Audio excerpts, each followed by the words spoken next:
Chapter 4 of My Father's Dragon. My Father Finds the River.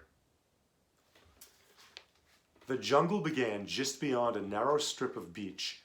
Thick, dark, damp, scary jungle. My father hardly knew where to go, so he crawled under a wahoo bush to think, and he ate 8 tangerines. The first thing to do, he decided, was to find the river, because the dragon was tied somewhere along its bank. Then he thought, if the river flows into the ocean, I ought to be able to find it quite easily if I just walk along the beach far enough.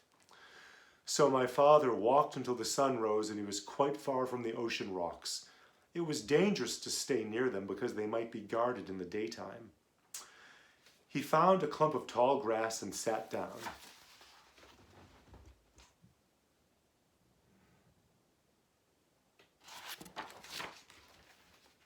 Then he took off his rubber boots and he ate 3 more tangerines. He could have eaten 12, but he hadn't seen any tangerines on this island, and he could not risk running out of something to eat.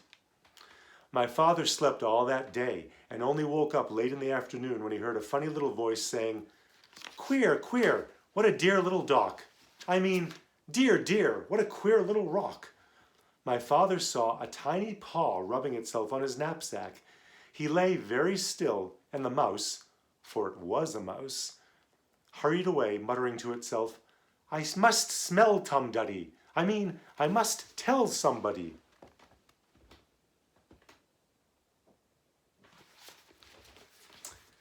My father waited a few minutes and then started down the beach because it was almost dark now, and he was afraid the mouse really would tell somebody. He walked all night, and 2 scary things happened. First, he just had to sneeze, so he did, and somebody close by said, "Is that you, monkey?" My father said, "Yes." Then the voice said, "You must have something on your back, monkey."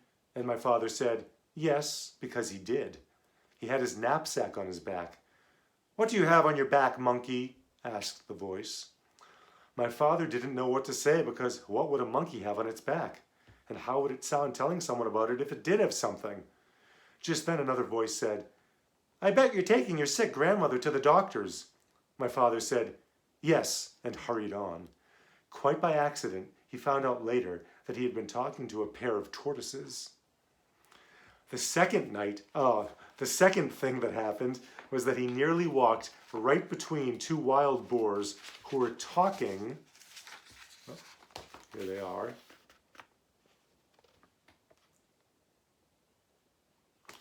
So he nearly found himself between 2 wild boars who were talking in low, solemn whispers.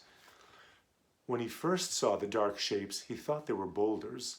Just in time, he heard one of them say, "There are 3 signs of a recent invasion. First, fresh tangerine peels were found under the wahoo bush near the ocean rocks. Second, a mouse reported an extraordinary rock some distance from the ocean rocks, which upon further investigation simply wasn't there.